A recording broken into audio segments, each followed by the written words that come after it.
Hello viewers, मैं astrologer doctor Shifali आज श्री शिव पुराण का पंचदश अध्याय 15वां अध्याय लेकर आपके सामने आई हूँ। और जैसे मैं समग्र शिव परिवार को नमन करती हूँ, वैसे ही ओम शिवक्रतुंड महाकाय सूर्यकोटि समप्रभ निर्विघ्नं कुरु मे देव सर्वकार्येषु सर्वदा। ओम श्री विनायक प्रसन्नोस्तु। ओम गणपते नमः। ओम शिव माहेश्वराभ्याम नमः। जय पार्वती माता, जय कार्तिकेय स्वामी। ओम नमः शिवाय। ओम नमः शिवाय। ओम नमः शिवाय। यहाँ पे श्लोक ज़्यादा है, थोड़ा जल्दी से पठन करूँगी अर्थ और श्लोक का। अथ पंचदशो अध्यायः। देश, काल, पात्र और दान आदि का विचार। ऋषय ऊचुः देशादीन् क्रमशो ब्रूहि सुत सर्वार्थवित्तम। सूत उवाच शुद्धं गृहं समफलं देवयज्ञादिकर्मसु। ततो दशगुणं गोष्ठं जलतीरं ततो दशगुणं बिल्व तुलस्यश्चत्थमूलकं। ततो देवालयं विद्यार्तीर्थतीरं ततो दशगुणं नद्यास्ततो दश। सप्तगङ्गानदीतीर्थं तस्या दशगुणं भवेत्। गंगा गोदावरी चैव कावेरी ताम्रपर्णिका सिन्धुश्च सरयूरेवा सप्तगंगा प्रकीर्तिता। ततो अब्धितीरे दश च पर्वताग्रे ततो दश। सर्वस्मादधिकं यज्ञेयं यत्र वा रोचते मनः। कृते पुण्यफलं ज्ञेयं यज्ञदानादिकं तथा। त्रेतायुगे त्रिपादं च द्वापरे अर्धं तथा स्मृतं। कलौ पादं तु विज्ञेयं तत्पादोनं ततो अर्धके। श्लोक के अर्थ का पठन करूंगी, थोड़ा जल्दी कर रही हूँ, पहले ही बता दिया है। ऋषिगण बोले, समस्त पदार्थों के ज्ञाताओं में श्रेष्ठ हे सुत जी, अब आप क्रमशः देश, काल आदि का वर्णन करें। सुत जी बोले, हे महर्षियों, देवयज्ञ आदि कर्मों में अपना शुद्ध गुरु समान फल देने वाला होता है, अर्थात अपने घर में किए हुए देवयज्ञ आदि शास्त्रोक्त कर्म फल को सम मात्रा में देने वाले होते हैं। गौशाला का स्थान घर की अपेक्षा 10 गुना फल देता है। जलाशय का तट उससे भी 10 गुना महत्व रखता है, तथा जहाँ बेल, तुलसी एवं पीपल वृक्ष का मूल निकट हो, वह स्थान जलाशय भी 10 गुना अधिक फल देने वाला होता है। देवालय को उससे भी 10 गुना महत्व का स्थान जानना चाहिए। तीर्थभूमि का तट देवालय से भी 10 गुना महत्व रखता है। उससे 10 गुना श्रेष्ठ है नदी का किनारा।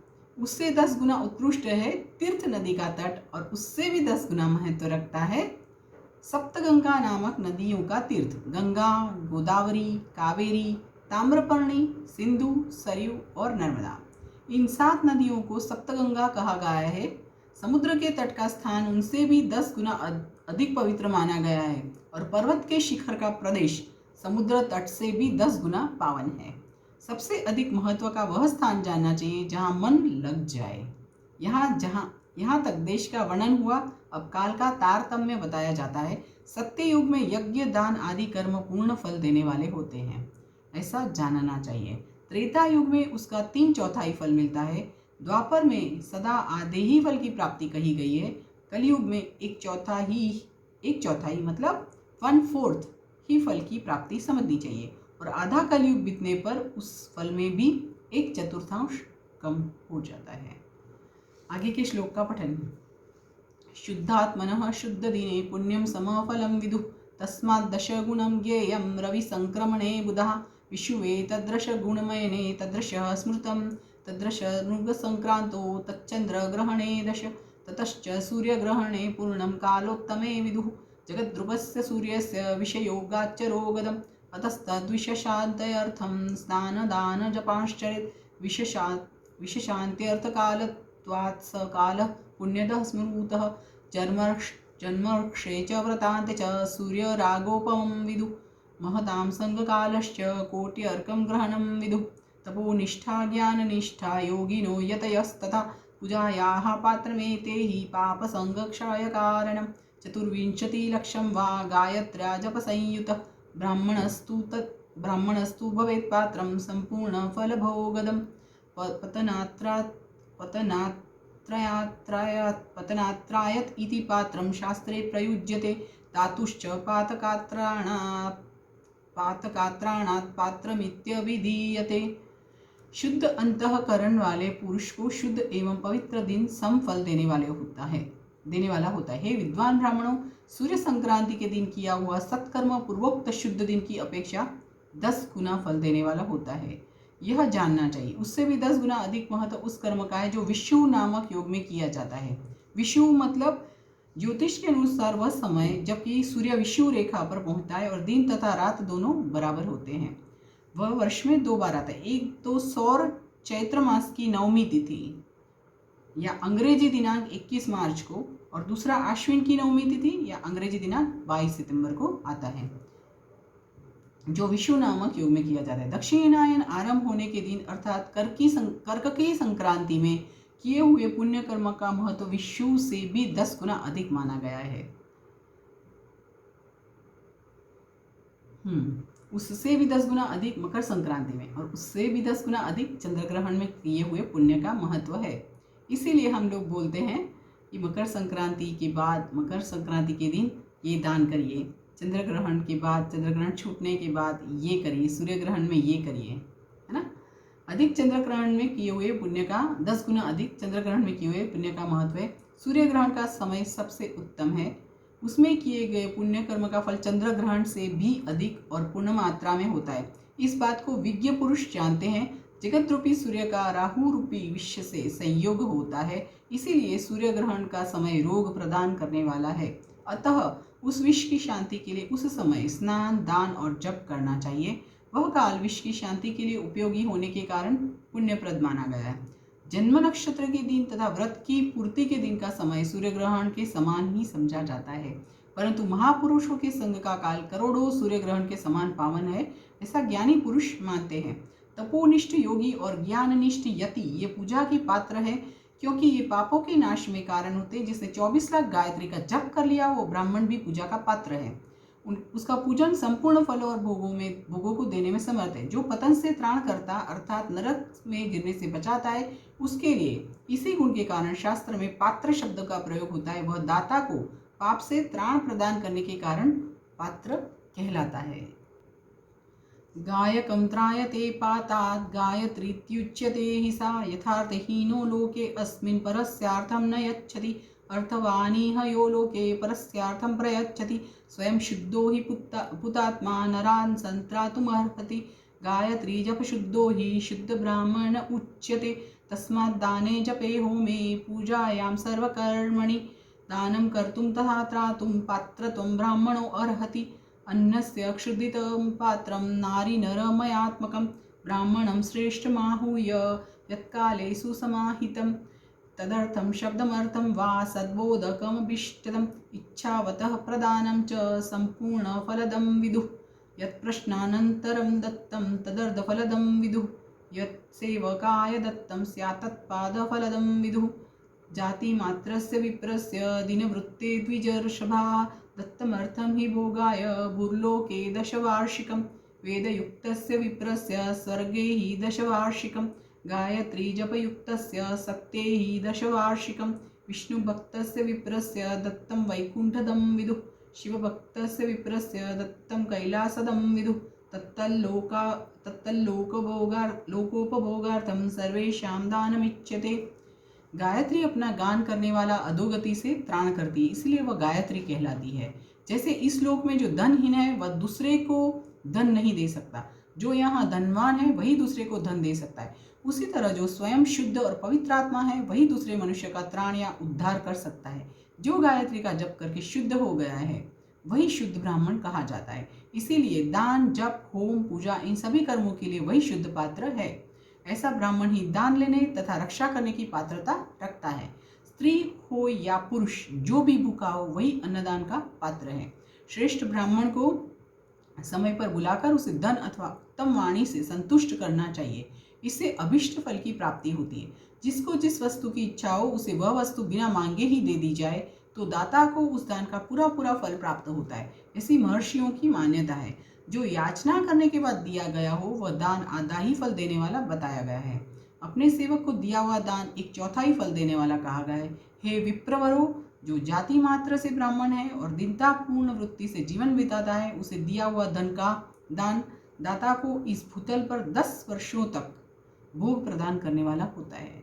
वही दान यदि वेदवेत्ता ब्राह्मण को दिया जाए तो वह स्वर्ग लोक में देवताओं के 10 वर्षों तक दिव्य भोग देने वाला होता है। गायत्री जापक ब्राह्मण को दान देने से सत्यलोक में 10 वर्षों तक पुण्य भोग प्राप्त होता है और विष्णु भक्त ब्राह्मण को दिया गया दान वैकुंठ की प्राप्ति कराने वाला जाना जाता है। शिव भक्त विप्र को दिया हुआ दान कैलाश की प्राप्ति कराने वाला कहा गया है। इस प्रकार सबको इन लोकों में भोग प्राप्ति के लिए दान देना चाहिए। आगे के श्लोक का पठन।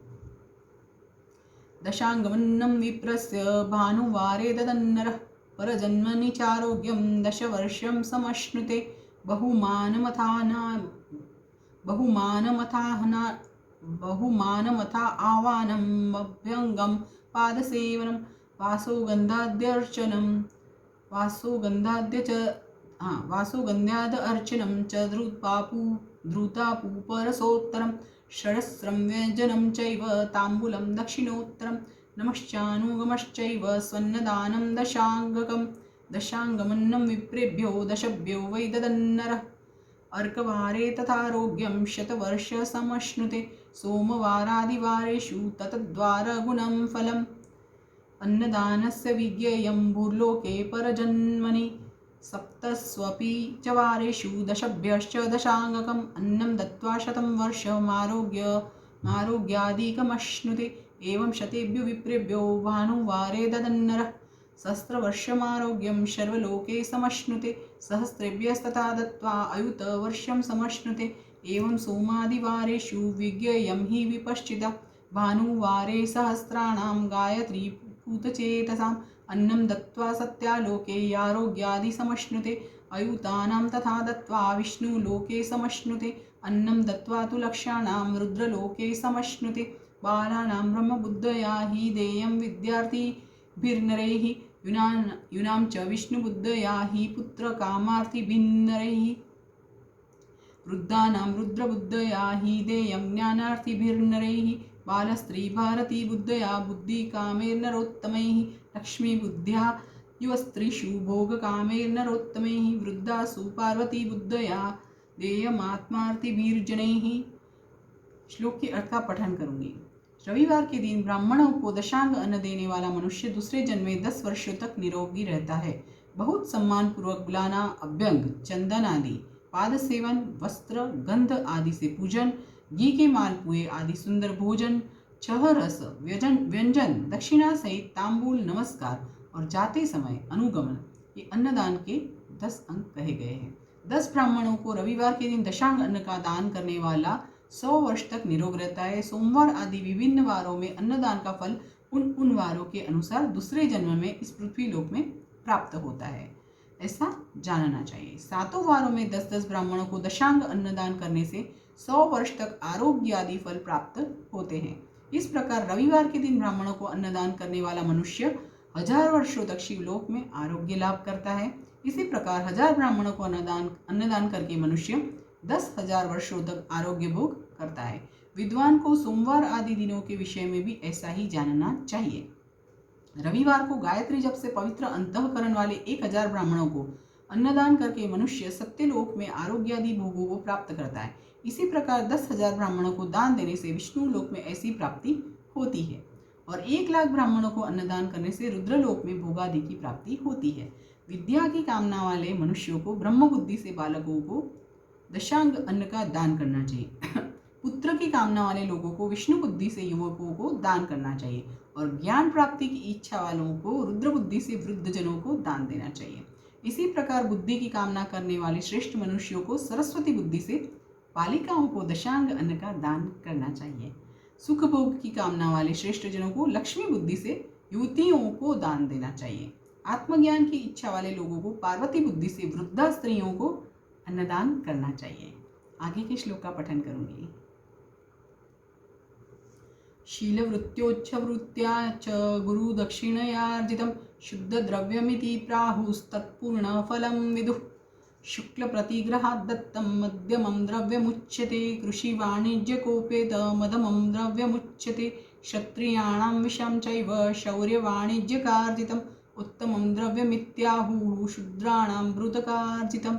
स्त्रीणां धर्मार्थिनां द्रव्यं पैतृकं भर्तृकं तथा गवादीनां द्वादशानां चैत्रादिषु यथाक्रमं सम्भूय वा पुण्यकाले दद्यादिष्ट समृद्धये गोभूतिलहिरण्याज्य वासो धान्यगुडानि च रौप्यं लवणकुष्माण्डं कन्या द्वादशकं तथा गोदानादत्तगव्येन गोमयेनोपकारिणा धनधान्याद्यश्रितानां दुरितानां निवारणं जलस्नेहाद्यश्रितानां दुरितानां तु गौजलेः कायिकादित्रयाणां तु क्षीरदध्याजकैस्तथा तथा तेषां च पुष्टिश्च विज्ञेया हि विपश्चिता पूदानं तु प्रतिष्ठार्थमिह चामूत्र च द्विजा तिलदानं बलार्थं हि सदा मृत्युंजयं विदुः। अर्थपठन। ब्राह्मण के लिए शील तथा उच्च वृत्ति से लाया हुआ गुरु दक्षिणा में प्राप्त हुआ अन्न धन शुद्ध द्रव्य कहलाता है।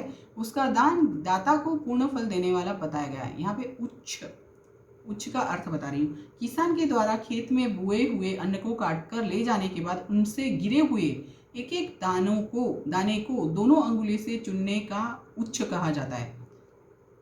गिरे हुए दानों को तथा उक्त खेत में एक एक बाल धान्य के गुच्छों को चुनने को शील कहते हैं। उच्छो धान्य कणादानम कणिशार्द्य जनम शीलम। मनुस्मृति के टीकाकार आचार्य श्री राघवानंद जी ने बाजार आदि में क्रय विक्रय के अनंतर गिरे हुए अन्न के दानों को चुनने को उच्च और खेत कट जाने के बाद खेत में पड़े हुए धान्यादि की बालों को बिनना शील कहा है। ये मनुस्मृति की व्याख्या है। यहाँ पे शुद्ध शुक्ल मैंने जो उच्च था उसका अर्थ समझाने के लिए ये बोला है। आगे का श्लोक का अर्थ पठन। शुद्ध शुक्ल प्रतिग्रह दान में मिला हुआ द्रव्य मध्यम द्रव्य कहा जाता है और खेती व्यापार आदि से प्राप्त धन अधम द्रव्य कहा जाता है। क्षत्रियों का शौर्य से कमाया हुआ, वैश्यों का व्यापार से कमाया हुआ और शूद्रों का सेवावृत्ति से प्राप्त किया हुआ धन भी उत्तम द्रव्य कहलाता है। धर्म की इच्छा रखने वाली स्त्रियों को जो धन पिता एवं पति से मिला हुआ हो उनके लिए वह उत्तम द्रव्य है। गौ आदि 12 वस्तुओं का चैत्र आदि 12 महीनों में क्रमशः दान करना चाहिए अथवा किसी पुण्य काल में एकत्रित करके अपनी अभिष्ट प्राप्ति के लिए इनका दान करना चाहिए।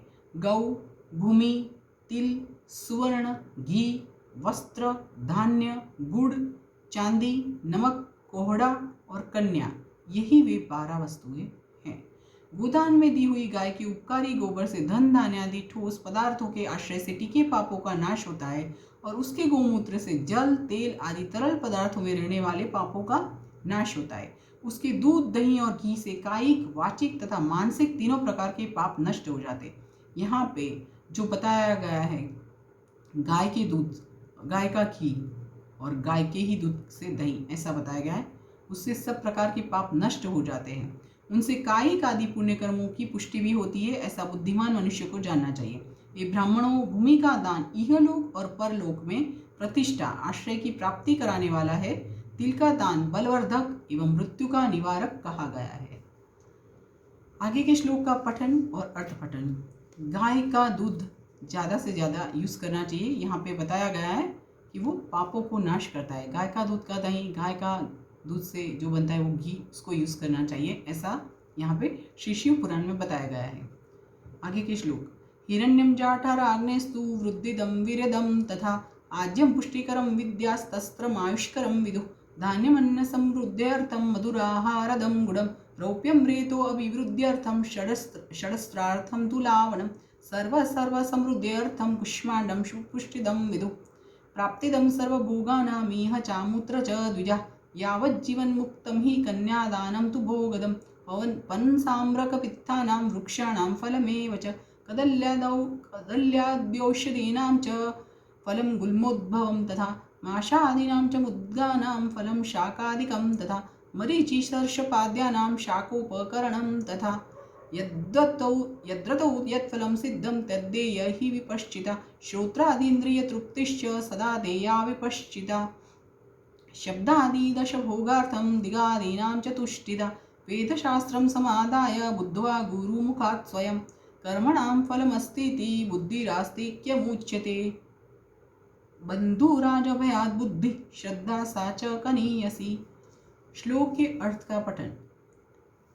हे ब्राह्मणों, भूमि का दान इहलोक और परलोक में प्रतिष्ठा मतलब आश्रय की प्राप्ति कराने वाला है। तिल का दान बलवर्धक एवं मृत्यु का निवारक कहा गया है। सुवर्ण का दान जठराग्नि को बढ़ाने वाला तथा वीरदायक है। घी के दान को पुष्टिकारक जानना चाहिए। वस्त्र का दान आयु की वृद्धि करने वाला है, ऐसा जानना चाहिए। धान्य का दान अन्न की समृद्धि में कारण होता है। गुड़ का दान मधुर भोजन की प्राप्ति कराने वाला होता है। गुड़ का दान मधुर भोजन की प्राप्ति करने वाला होता है। चांदी के दान से वीर्य की वृद्धि होती है। लवण का दान षड्रस भोजन की प्राप्ति कराता है। सब प्रकार का दान संपूर्ण समृद्धि की सिद्धि के लिए होता है। विज्ञ पुरुष कुष्मांड के दान को पुष्टिदायक मानते हैं। कन्या का दान आजीवन भोग देने वाला कहा गया है। हे ब्राह्मणों, वह लोक और परलोक में भी संपूर्ण भोगों की प्राप्ति कराने वाला है। कटहल, आम, कैथ आदि वृक्षों के फल, केला आदि औषधियों के फल तथा जो फल लता एवं गुल्मों से उत्पन्न हुए हो, मुष्ट मतलब आवरण युक्त फल जैसे नारियल, बादाम आदि, उड़द, मूंग आदि दालें, शाक, मिर्च, सरसों आदि, तेल, मसाले और ऋतुओं में तैयार होने वाले फल समय समय पर बुद्धिमान व्यक्ति द्वारा दान किए जाने चाहिए। विद्वान पुरुष को चाहिए कि जिन वस्तुओं से श्रवण आदि इंद्रियों की तृप्ति होती है उनका सदा दान करें। श्रोत्र आदि 10 इंद्रियों के जो शब्द आदि 10 विषय है उनका दान किया जाए तो वे भोगों की प्राप्ति कराते हैं तथा दिशा आदि इंद्रिय देवताओं को संतुष्ट करते हैं। मतलब श्रवणेन्द्रिय के देवता दिशाएं नेत्र के सूर्य, नासिका के अश्विनी कुमार, रसनेन्द्रिय के वरुण, त्वगिंद्रिय के वायु, वागींद्रिय के अग्नि, लिंग के प्रजापति, गुदा के मित्र, हाथों के इंद्र और पैरों के देवता विष्णु है तथा दिशा आदि इंद्रिय देवताओं को संतुष्ट करते हैं। यहाँ पे मैंने सभी इंद्रिय के देवता का नाम आपको बताया। वेद और शास्त्र को गुरुमुख से ग्रहण करके गुरु के उपदेश से अथवा स्वयं ही बोध प्राप्त करने के पश्चात जो बुद्धि का यह निश्चय होता है कि कर्मों का फल अवश्य मिलता है, इसी को उच्च कोटि की आस्तिकता कहते हैं। भाई, बंधु अथवा राजा के पैसे जो आस्तिकता, बुद्धि या श्रद्धा होती है वह कनिष्ठ श्रेणी की आस्तिकता है। मतलब किसी के भय से अगर कोई आस्तिकता है तो वो आस्तिकता नहीं कही जाएगी। आस्तिकता स्वयंभू होनी चाहिए, अपने आप में होनी चाहिए। आगे के श्लोक और फिर अर्थ का पठन करूंगी। सर्वभावे दरिद्रस्तु वाचा वा कर्मणा यजेत वाचिकं यजनं विद्यान् मंत्रस्तोत्र जपादिकं तीर्थयात्रा व्रताद्यं हि कायिकं यजनं विदु येन केनाप्युपायेन यल्पं वा यदि वा बहु देवतार्पण बुद्धया च कृतं भोगाय कल्पते तपश्चर्या च दानं च कर्तव्यमुभयं सदा प्रतिश्रयं प्रदातव्यं स्ववर्णं गुणशोभितं देवानां तृप्तये अत्यर्थं सर्वभोगप्रदं बुधैः इहामुत्रोत्तमं जन्म सदा भोगं लभेत् बुधः ईश्वरार्पणबुद्धया हि कृत्वा मोक्षफलं लभेत् य इमं पठते अध्यायं यः शृणोति सदा नरः तस्य वै धर्मबुद्धिश्च ज्ञानसिद्धिः प्रजायते। यहाँ पे 15वां अध्याय परिपूर्ण हो रहा है तो उसके अर्थ का पठन करें। जो सर्वथा दरिद्र है, जिसके पास सभी वस्तुओं का अभाव है, वह वाणी अथवा कर्म मतलब शरीर द्वारा यजन करे। मंत्र, स्तोत्र और जप आदि को वाणी द्वारा किया गया यजन समझना चाहिए तथा तीर्थ यात्रा और व्रत आदि को विद्वान पुरुष शारीरिक यजन मानते हैं। जिस किसी भी उपाय से थोड़ा हो या बहुत देवतार्पण बुद्धि से जो कुछ भी दिया अथवा किया जाए वह दान या सत्कर्म भोगों की प्राप्ति कराने में समर्थ होता है। तपस्या और दान ये 2 कर्म मनुष्य को सदा ही करने चाहिए तथा ऐसे गुरु का दान करना चाहिए जो अपने वर्ण मतलब चमक दमक या सफाई और गुण सुख सुविधा से सुशोभित हो।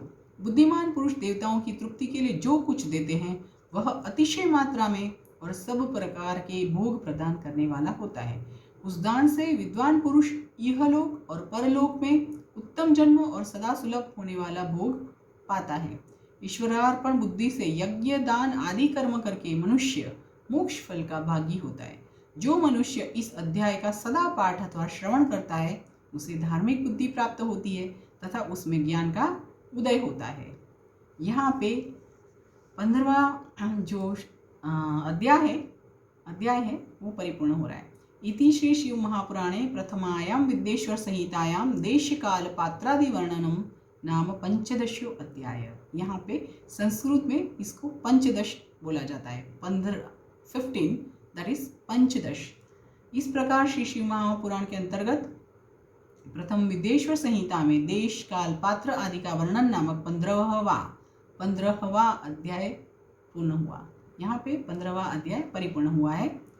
उसके साथ मैं शिव परिवार को नमन करती हूँ और ओम नमः शिवाय, ओम नमः शिवाय, ओम नमः शिवाय।